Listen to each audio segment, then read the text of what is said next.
Berakhirnya Perang Dunia Kedua ditandai dengan berakhirnya kolonialisme dan imperialisme. Di sisi lain, dua negara adidaya global, Uni Soviet dan Amerika Serikat yang pernah jadi sekutu, berbalik menjadi saling bersaing di panggung dunia. Imbasnya apa? Dua negara ini terlihat pada perang selanjutnya. Ya, meski tidak sedestruktif perang sebelumnya, tapi ini adalah masa penuh kecurigaan dan ketakutan yang mempengaruhi kehidupan sehari-hari banyak masyarakat dunia, mengalahkan Perang Dunia Kedua.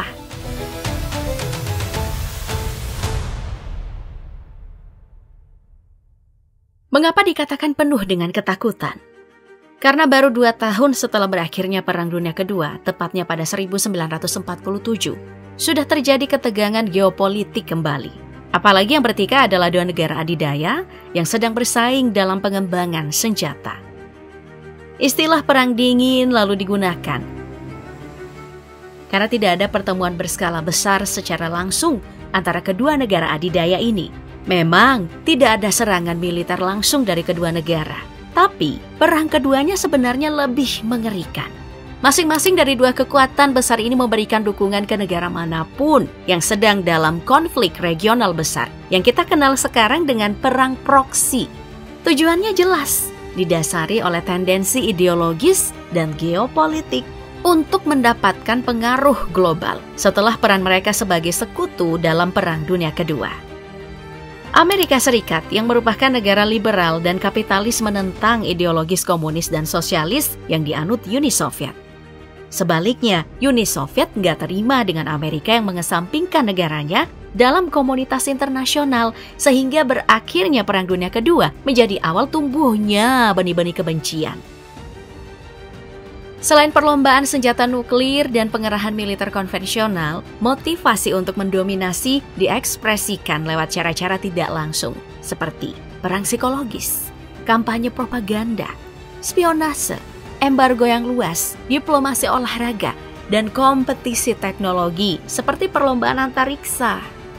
Permusuhan pun semakin jelas terlihat dalam hal pembagian wilayah Jerman. Saat itu, Jerman yang kalah dalam Perang Dunia Kedua kemudian dibagi menjadi 2 wilayah. Jerman Barat di bawah kekuasaan Inggris, Prancis, dan Amerika. Sementara Jerman Timur di bawah kekuasaan Uni Soviet.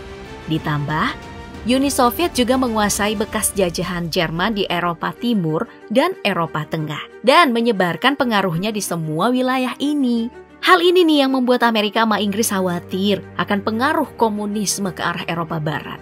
Perang dingin semakin menguat pada tahun 1947 sampai 1948 ketika bantuan Amerika diberikan di bawah komunisme di Eropa Barat. Nah, ini adalah cara untuk mendorong Amerika Serikat dan beberapa negara Eropa membentuk NATO.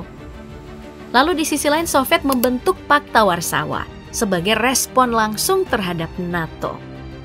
Selain merespon NATO, tujuan didirikan Pakta Warsawa adalah untuk melindungi negara-negara satelit Soviet yang dibentuk setelah Perang Dunia Kedua dan menjamin bahwa tidak ada musuh yang menyerang negara-negara di bawah Pakta Warsawa. Tapi di sisi lain, Uni Soviet punya kekuatan mengintervensi secara militer jika salah satu negara anggotanya berusaha mengumumkan kemerdekaan.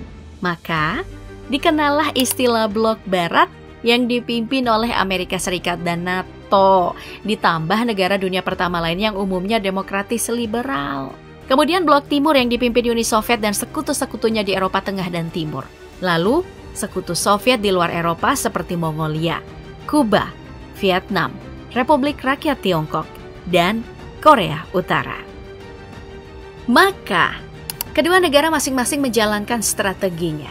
Amerika Serikat lalu meluncurkan Marshall Plan, sebuah bantuan Amerika untuk negara-negara yang berada di bawah pengaruhnya, termasuk negara-negara satelit Uni Soviet yang ingin bergabung. Sebagai tandingannya, Uni Soviet pun meluncurkan Molotov Plan yang juga memberikan bantuan untuk negara-negara Eropa Timur terdampak Perang Dunia Kedua. Jadi, selama Perang Dingin berlangsung, persaingan antara Blok Barat dan Blok Timur terjadi dari semua aspek, ekonomi, teknologi, perlombaan senjata, sampai luar angkasa. Memang tidak ada konflik langsung, Lalu apa yang membuat perang ini lebih menakutkan dari Perang Dunia Kedua? Jawabannya, karena didorongnya pengembangan senjata nuklir kedua negara. Dari sini dimulailah perlombaan senjata nuklir yang membuat dunia jadi khawatir, was-was. Tahun 1949, Uni Soviet menguji senjata nuklirnya. Dan sebagai tanggapan gak mau kalah nih, Amerika langsung mengumumkan kalau negaranya sedang membuat senjata nuklir yang lebih dahsyat. Ya, meski sama-sama punya senjata nuklir, Amerika dan Soviet ini lebih cenderung menggunakan metode perang proksi. Nah, ini adalah metode paling efektif untuk menyebarkan pengaruh dan menjalankan kepentingan masing-masing tanpa harus mengalami benturan secara langsung. Karena jika konflik langsung terjadi antara Amerika sama Soviet, maka ujung-ujungnya pasti perang nuklir, Hanya aja perang proksi pada kenyataannya tidak lantas meminimalisasi terjadinya petaka. Justru ya, negara-negara yang terkena imbas perang proksi jumlahnya itu sangat banyak. Kenyataannya, gema dari perang proksi justru mengguncang sejumlah negara selama bertahun-tahun, lalu memicu lebih banyak perang, kasus genosida yang merenggut jutaan nyawa dan krisis ekonomi. Salah satunya adalah Perang Korea yang terjadi antara tahun 1950 sampai 1953. Setelah kekalahan Jepang dalam Perang Dunia Kedua, Korea yang pernah di bawah kekaisaran Jepang diperebutkan oleh Amerika dan Soviet. Tidak adanya kesepakatan mengenai pembentukan Korea merdeka yang akhirnya memicu Perang Korea. Semasa Perang Korea ini, negara-negara adidaya terlibat mendanai dan juga terlibat langsung dengan cara mengirim pasukan. Karena akhir Perang Korea tanpa perjanjian perdamaian, secara teknis, Korea Selatan sama Korea Utara sampai sekarang masih berperang. Tapi yang paling dahsyat dan berlangsung sangat-sangat lama, antara tahun 1955 sampai 1975 dengan lebih dari 3 juta korban adalah Perang Vietnam. Setelah terpisah berdasarkan perjanjian Jenewa, Vietnam akhirnya dibagi jadi 2, Utara dan Selatan. Vietnam Utara yang didukung oleh Soviet dan sekutunya, dan Vietnam Selatan didukung sama Amerika dan sekutunya. Setelah 2 dekade berperang dengan menghancurkan infrastruktur dan ekonomi, juga kerugian perang di sisi Amerika Serikat yang mencapai 120 miliar dolar hingga akhirnya inflasi, Vietnam Utara dan Selatan akhirnya disatukan dan menjadi Republik Sosialis Vietnam. Ya, ketegangan sempat mereda pasca Perang Vietnam, namun tidak berlangsung lama. Tensi meningkat pada akhir 1970-an yang dikenal dengan istilah Perang Dingin Kedua. Kemudian masuk ke Perang Afghanistan yang dimulai pada tahun 1978 dan berakhir pada tahun 1992. Dalam perang ini, Uni Soviet berusaha mempertahankan pemerintah Marxis-Leninis di Afghanistan dari gempuran mujahidin yang didukung dari banyak negara, termasuk juga Amerika Serikat. Selama Perang Afghanistan, di Kuba juga terjadi krisis yang terjadi antara Amerika Serikat dan Uni Soviet, di mana keduanya saling unjuk kekuatan rudal. Peristiwa yang dikenal sebagai krisis rudal Kuba ini berlangsung antara 16 Oktober sampai 20 November 1962. Dua negara ini ya bahkan hampir berperang karena kehadiran rudal Soviet di Kuba. Nah, setelah saling bersitegang selama 44 tahun, Perang Dingin itu pun mereda. Ini ditandai oleh kemunduran Uni Soviet. Di tahun 1980-an, Uni Soviet mulai mengalami kemerosotan ekonomi.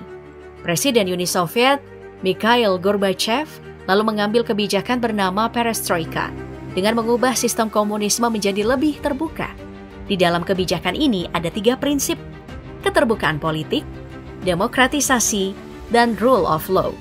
Keterbukaan politik atau glasnost justru jadi bumerang nih, karena justru memicu perpecahan di Uni Soviet dan ketidakstabilan di Eropa Timur.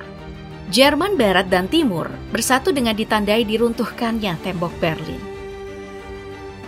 Pakta Warsawa yang dikenal sebagai perjanjian persahabatan, kerjasama dan bantuan bersama Blok Timur di Eropa Timur mulai kehilangan kekuasaannya. Kemerosotan Uni Soviet memicu gelombang revolusi di kawasan Eropa Timur, serta adanya perpecahan antara negara-negara komunis. Permasalahan ini pada akhirnya membuat Pakta Warsawa dibubarkan pada 1 Juli 1991. Selama Perang Dingin, Uni Soviet memiliki wilayah terbesar di dunia dan menjadi pusat aliansi negara-negara komunis blok timur. Ini juga runtuh. Presiden Gorbachev pun mengundurkan diri sebagai presiden, yang menjadi tanda berakhirnya Uni Soviet dan secara resmi bubar pada 25 Desember 1991, sekaligus menandai berakhirnya Perang Dingin. Ya, meskipun sudah berakhir, Perang Dingin tetap menyisakan efek.